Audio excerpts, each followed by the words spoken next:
Media Days is like 4 days away, and everybody has expectations about what they're going to hear, and they're probably going to be disappointed. Well, this will tell you the answers we want to get from Media Day, right here on the Locked On Ole Miss podcast. You are Locked On Ole Miss, your daily podcast on the Ole Miss Rebels, part of the Locked On Podcast Network, your team every day.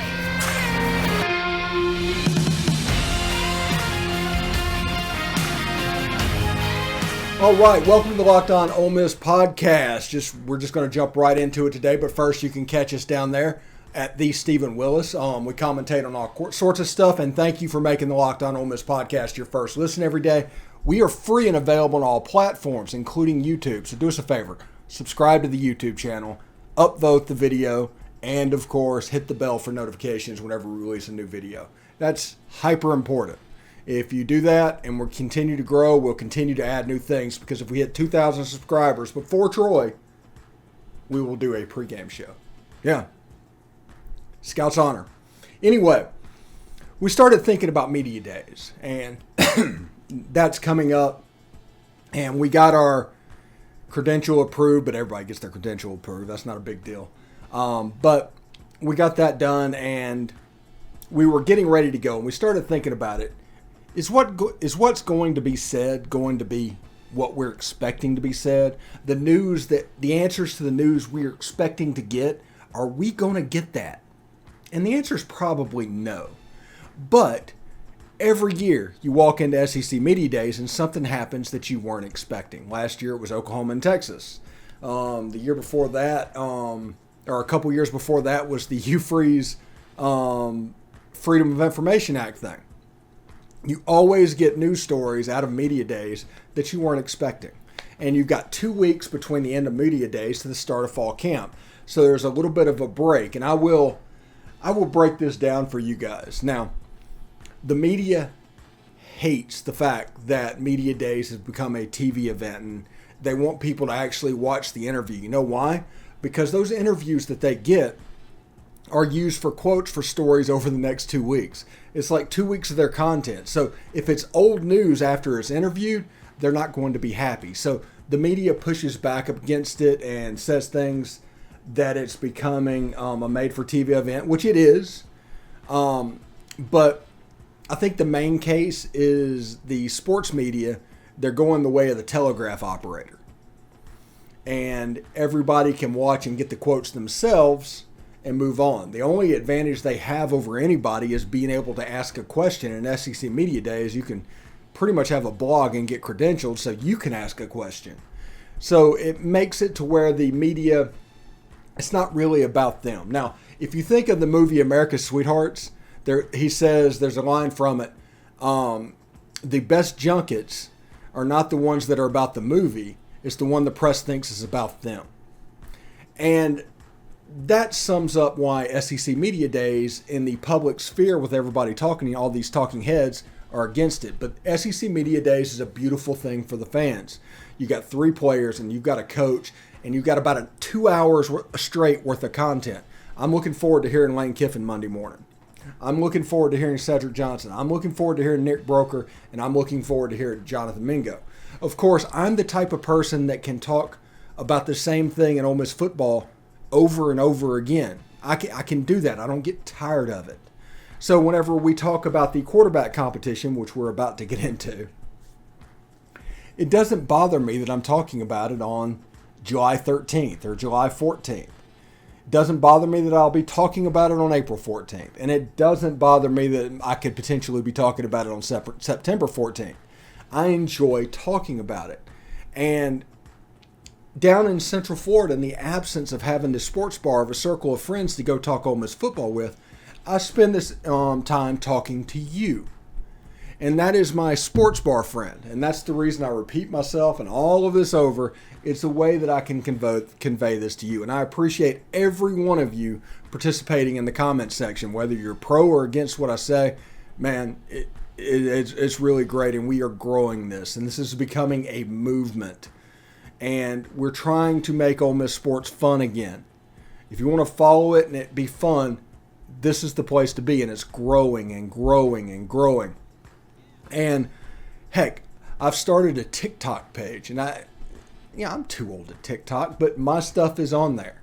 Instagram, all that. We are doing the social media thing. We have grown from Facebook, and we're expanding out. And one of the reasons I saw that is like 75% of my audience is males over the age of 25. And I was like, how do you get the younger demographic? And I was like, I'm not on TikTok or Instagram. So that is that. But what questions do we want to hear on media days that we're not likely going to hear much? And I think the quarterback competition is going to be number one. Who has the lead? Because in his mind, whether he'll admit it or not, in his mind right now, he has a guy that he wants to win the job. He's seen the spring practice. He's seen probably what we've all seen. He's seen what others have assumed. And that is, this offense looks really smooth and really effective when Jaxson Dart is on. Luke Altmyer, when he's off, whenever Jaxson Dart is off, when Luke Altmyer is off as well, the offense doesn't look as bad. So you've got a high ceiling, low floor situation with Jaxson Dart. And it's a little bit narrowed with the Luke Altmyer thing. What's his thought process going into fall? What does he hope that Jaxson Dart has picked up on in the summer? Does he think it was all because of the quick turnaround with him enrolling in school on the last day that he could, and moving into spring practice and everything moving at lightning speed, that he was just a little bit behind and he was rushed and he was trying to put his best foot forward because Luke had been here for a year? There's a whole bunch of stuff I'd like to know what Lane Kiffin's thoughts are on Jaxson Dart and Luke Altmyer. Does the offense look different based on either quarterback? Do you do different things? That is probably the number one question that we will not hear at media days. And I get it. I understand entirely. But that is going to be the primary. When we come back, we are going to talk about some more questions on media days that might be in trouble or might be important.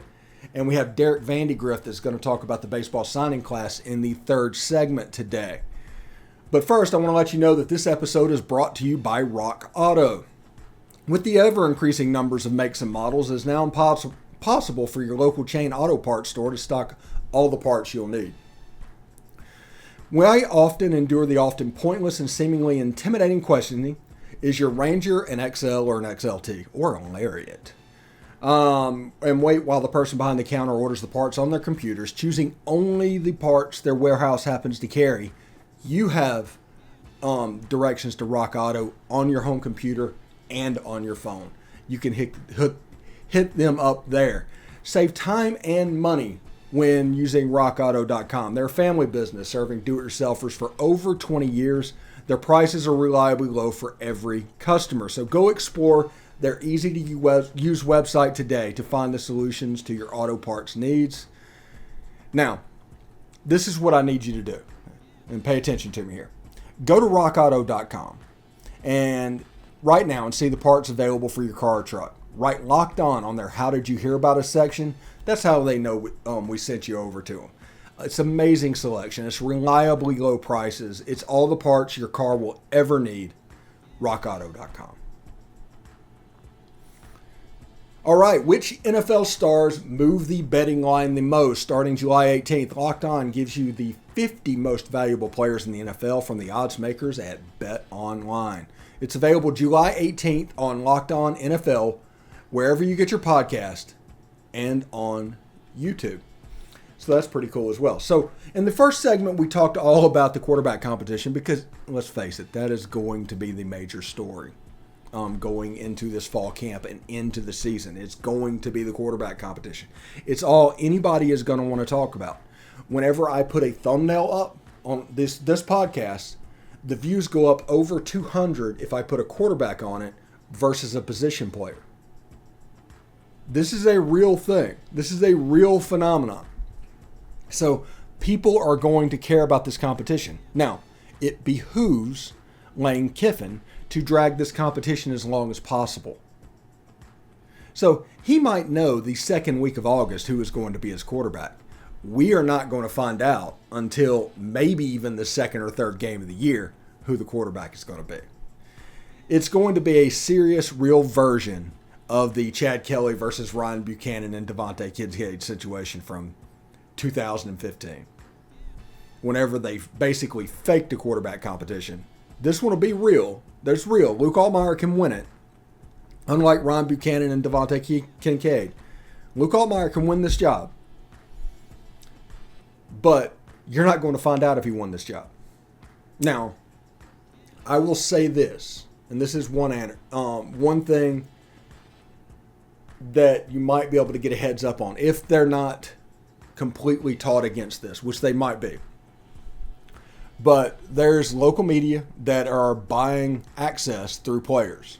There's NIL people with Rebel Grove, and there's NIL people with Ole Miss Spirit, and there's probably NIL people with Inside the Rebels. If they don't talk, we don't know. But they do have, basically they've paid their rent for access. So it's up to those players. If they want to talk about it, there it is. But I don't think they are going to talk about it because they're going to be ordered specifically not to. It's going to be kind of like our defense was last year.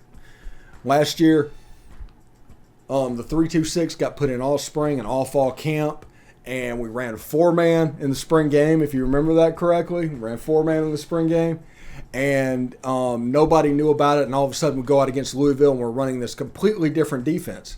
Well, how did we find that out? How did this happen and nobody knew about it? And it's because they're really good at keeping secrets, and there's this wall that's been built between the organization and the media because, honestly, they do not trust the media anymore. And that has happened over 20 years. Access has gotten less and less over that period of time.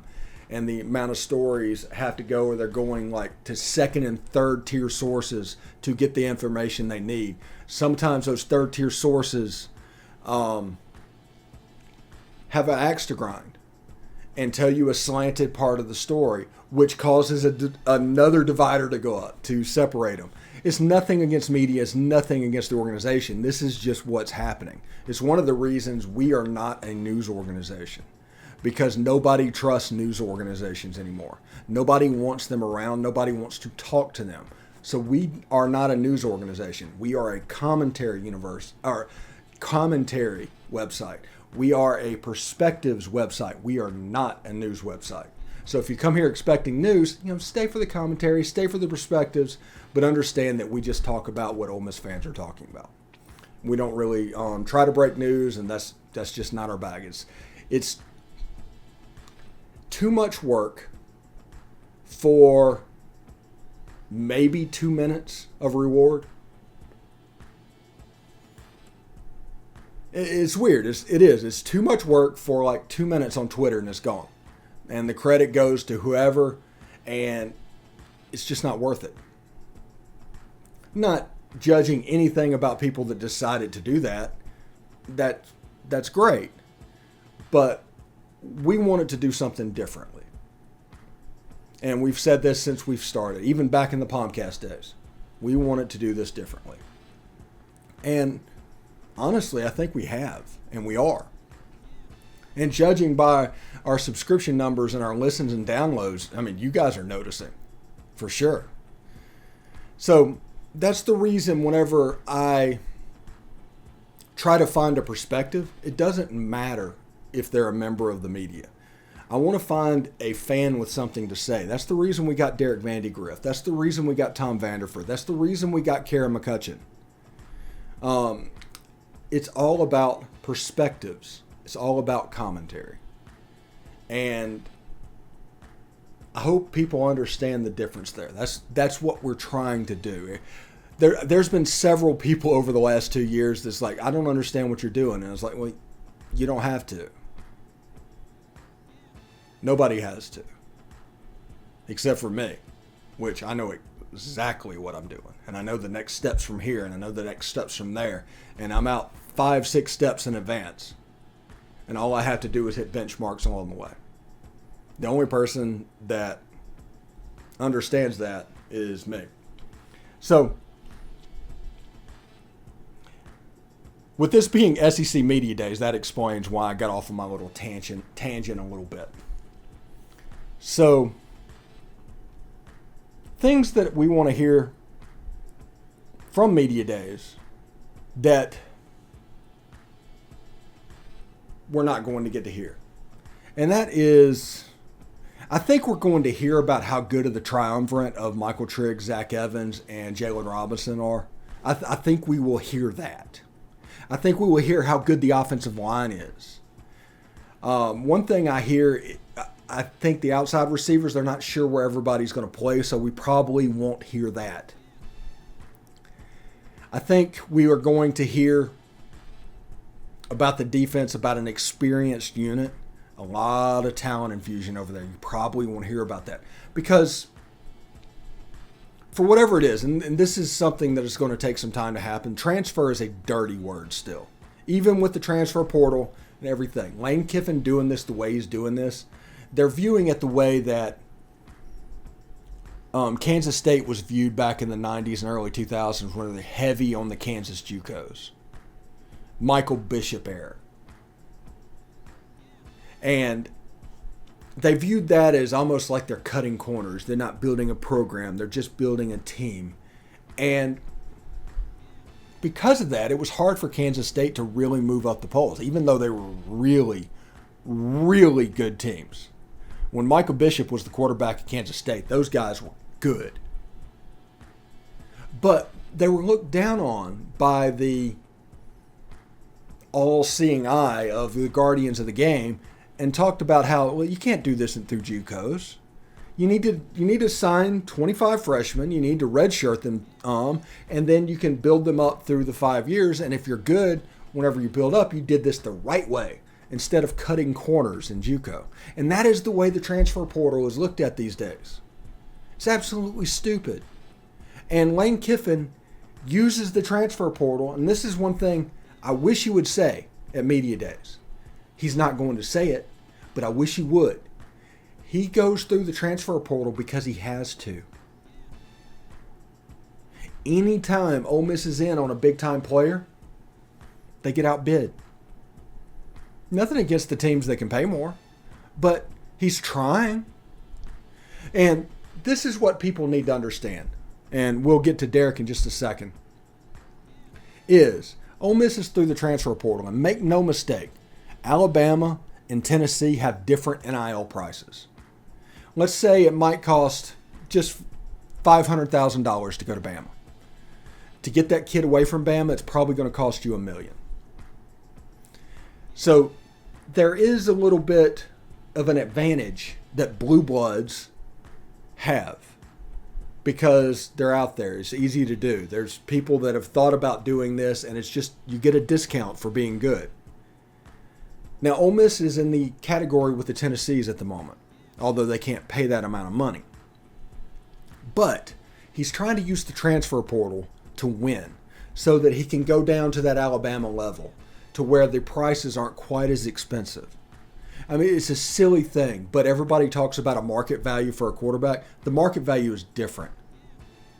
Nico might get $8 million to go to Tennessee, but that $8 million, the equivalent of it would be about $4 million at Bama.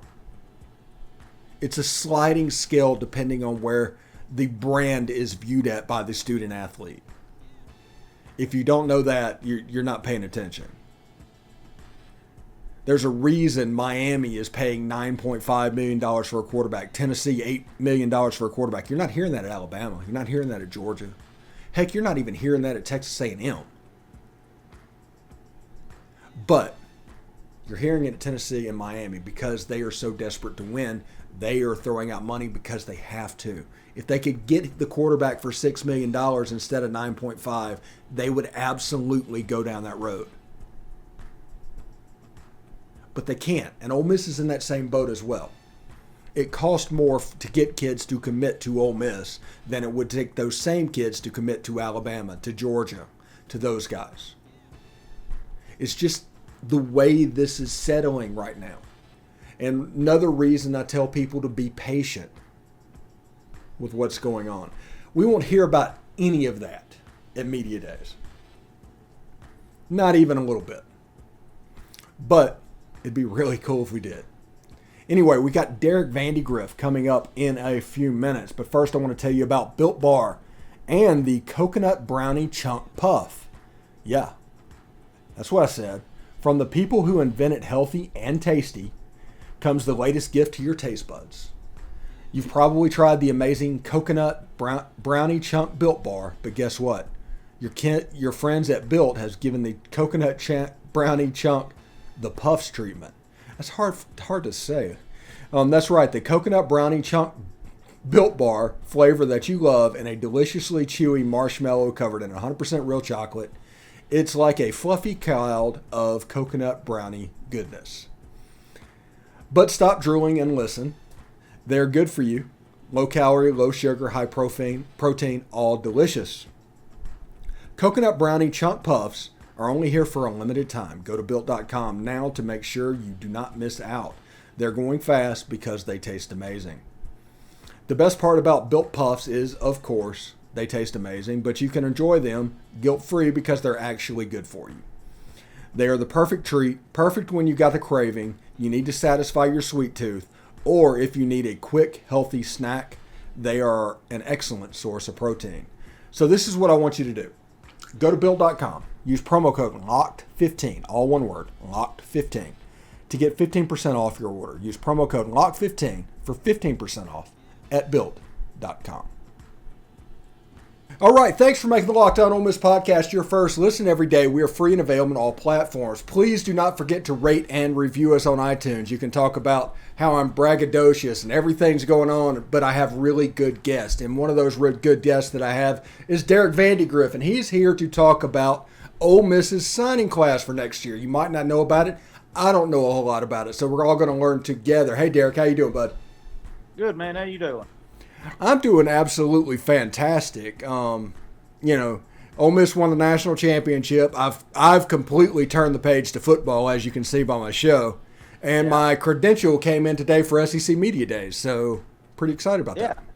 Yeah. That'll be a good time. Are you covering it kind of like on Zoom or something, or are you actually going to go up there? It's going to be remote. Yes, but I will be there and to see it. But it should be a little bit of fun. Anyway, before let's get started. Tell me about this signing class. We have a lot of people to replace. I mean, Tim Elko, Kevin Graham, and Justin Bench. I mean, those just don't grow on trees. Who's coming in that might be a replacement for those guys? Yeah, well, this staff has kind of built this program on recruiting, right? Bianco and Clem and Ladd, that's one thing they've always done, is always brought in top tier talent, and it's no different this year. They've got the number 4 rated recruiting class coming in this year. We've got 18 commits out of high school. It's a really pitching heavy class, but they do have several bats coming in. The top one, Roman Anthony, he's an outfielder out of Florida, which is going to be a theme as I start going through these guys. You're going to hear Florida. They absolutely hammer Florida in recruiting.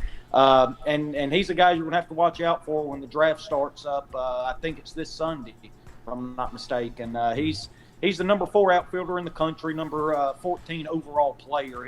He's a really good outfielder, a big guy, 6'3", 195, and huge power potential. I mean, he can really stroke the ball. One scout, the way he described it, just sounds different coming off of his bat, right? If you watch enough baseball, the sound when the bat hits the barrel, if that thing's going to be gone or not, and apparently his is just different. But he's kind of quick too. He runs a 6'5", 260-yard dash. That's pretty quick in baseball terms. But like we said, it's kind of a coin flipper. Not he makes it to Oxford, not because of the MLB draft coming up. He's a really big prospect. A lot of MLB teams like him.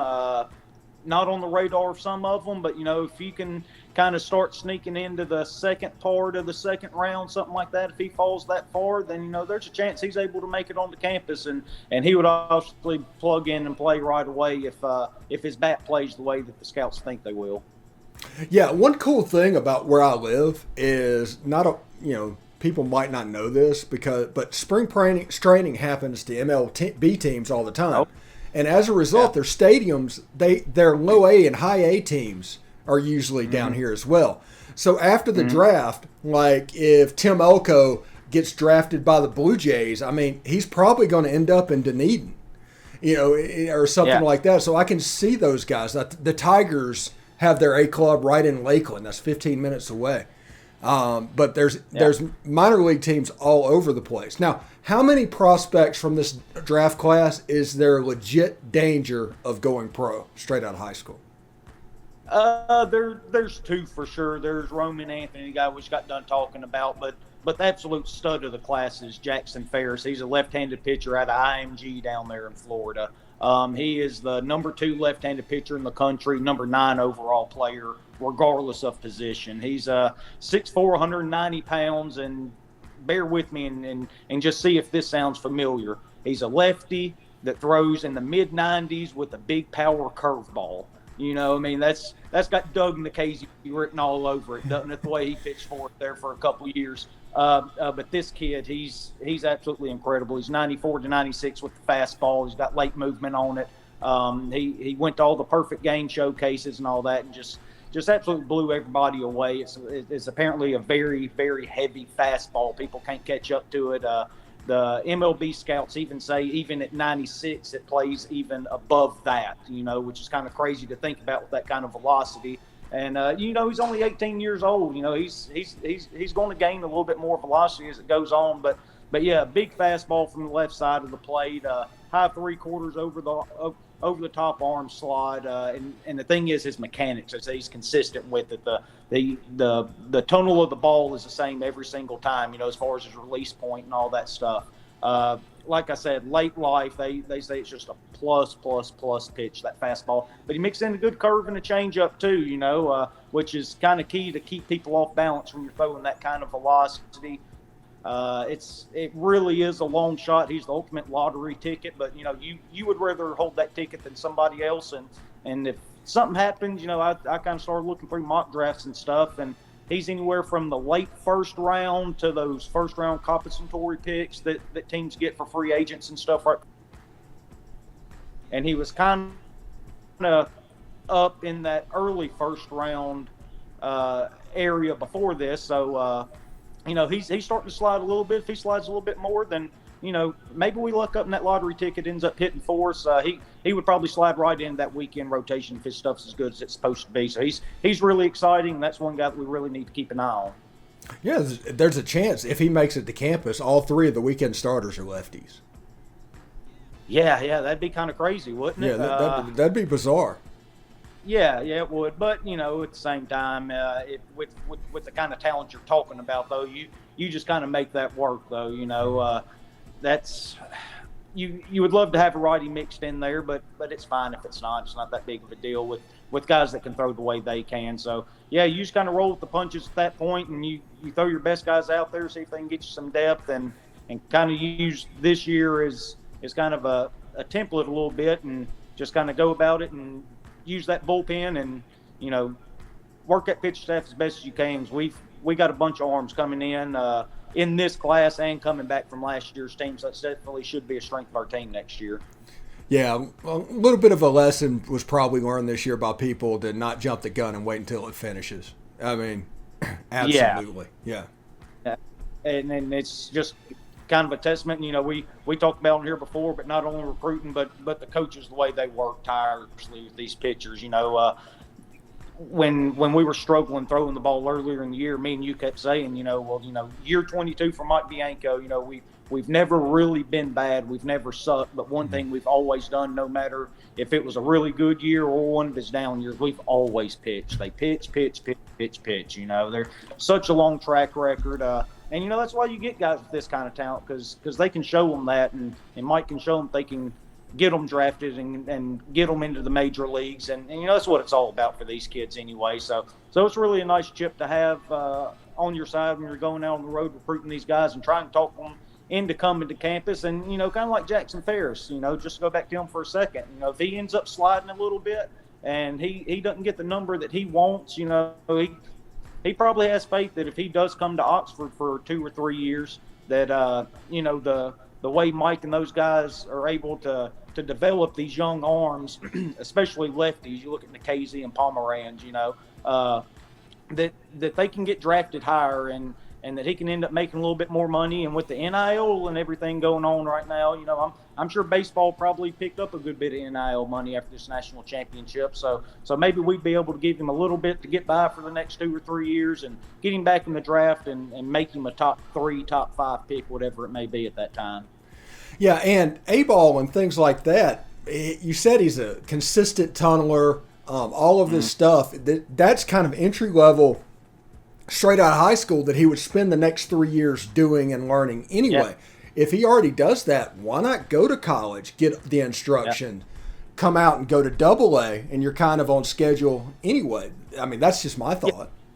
Yeah, and you see that kind of a lot with college pitchers coming out these days. A lot of them don't even go to single A anymore. If I'm not mistaken, Nikhazy went straight to AA after he was drafted and had a really good start the other night, by the way. I don't know if you saw that or not, but Doug Day has made its way to minor league baseball. He's still doing the same things down there for the Cleveland Guardians now. But yeah, that's a really good point you make, though. That's kind of the instructional league when you get into the low A and the single A, stuff like that. And then you move up to AA and AAA when you actually learn your mechanics and able to repeat them over and over and over and over again, because that's the key thing there. You've got to be able to keep those hitters off balance.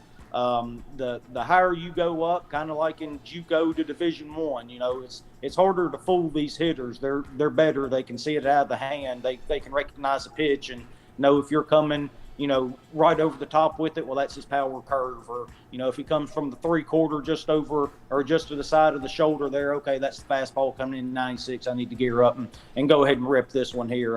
But yeah, if you can sit there and throw from the same arm angle, same slot every single pitch and make it hard to identify and have the speed change, the velocity change that he supposedly has, then yeah, it's definitely hard to hit. All right, we've gone 10 minutes so far. Let's go. So let's move on to other players. All right, yeah. There's the third highest ranked kid in this class is Jordan Vare, right-handed pitcher out of the great state of Florida, of course. He's the number 26 right-handed pitcher in the country, number 101 overall.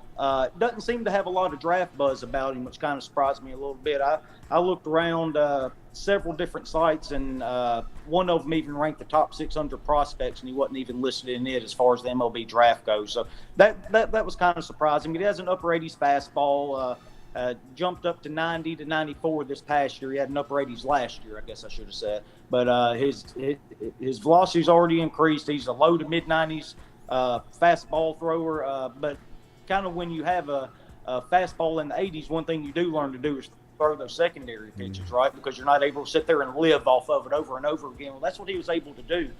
He's got a really good changeup, a really good slider. Those pitches kind of got him through those years of high school, and then he got up his senior year, and the velocity finally come up with it. Now he's 90 to 94 with those two really good pitches, and they say he's just a strike thrower. He just fills up the zone, kind of.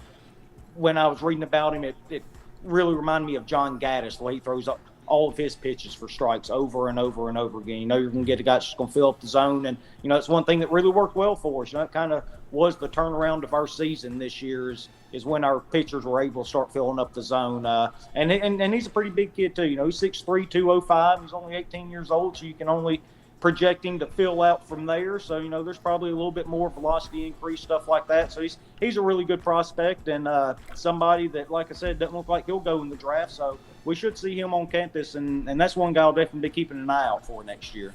Okay. And also it appears we have a legacy, but not an Ole Miss legacy coming to Ole Miss's campus. Eddie Furness's kid, Will Furness, has signed with Ole Miss.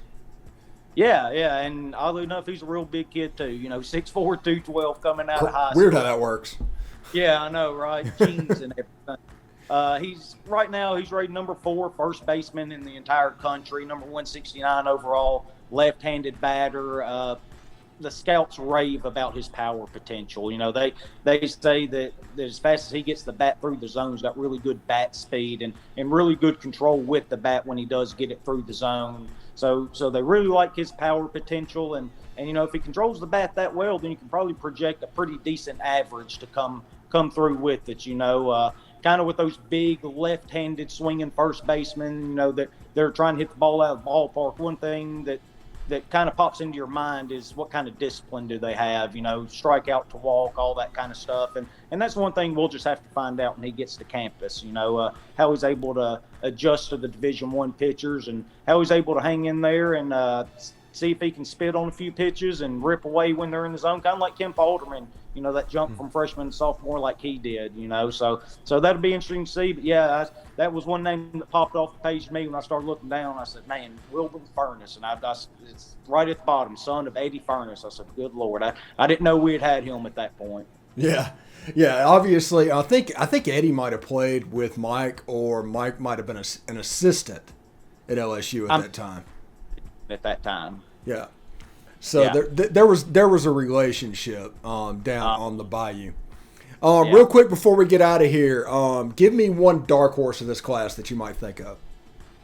Well, I'll go back to another pitcher then. JT Quinn, he's the number 35 right-handed pitcher, number 119 overall, out of Florida again. He's mid-80s fastball, but his curveball is what everybody raves about. And it's kind of interesting because, we're usually a fastball slider kind of pitching staff. Our guys like to teach that slider and all, but they're bringing in guys, 2 or 3 guys that have really good curveballs. So I don't know if that's more of a philosophy shift or if it's something they're going to try to work in when they get them to campus, maybe teach them a slider to go along with it. But yeah, he's 6'3", 175 pounds, and the thing with the scouts with him is they really project him to fill out. They say he's got big, broad shoulders. They expect him to put on a good bit of weight and really fill out his frame. It's and kind of like we talked about with Jaxson Ferris, the delivery. You can't tell what's coming out of his hands. It's coming from the same slot, tunneling it every single pitch from the same spots. You don't know if he's throwing the fastball, the change, or the curve, anything like that. And had a really good senior year. Really, really had a good showing at the Perfect Game Showcase. Stays low in the zone. That's one thing you really like to see coming into the SEC. You don't want to elevate those balls and let guys tee off on them. Supposedly really weak contact, gets a lot of ground balls. So that's nice to see. So that's one guy, if he ends up making it, he's the number 251 player according to one site in the draft. So, I guess there's a long shot he doesn't make it if somebody wants to reach up and overpay for him. But that's probably not going to happen. I expect him to make it to campus. That's another one I'll be watching out for.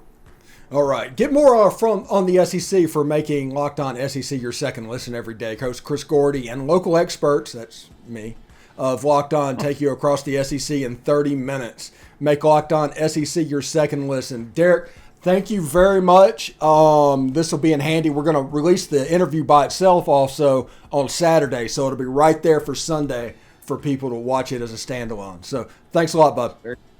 All right, buddy. Appreciate it. All right. Hotty toddy. Hotty toddy.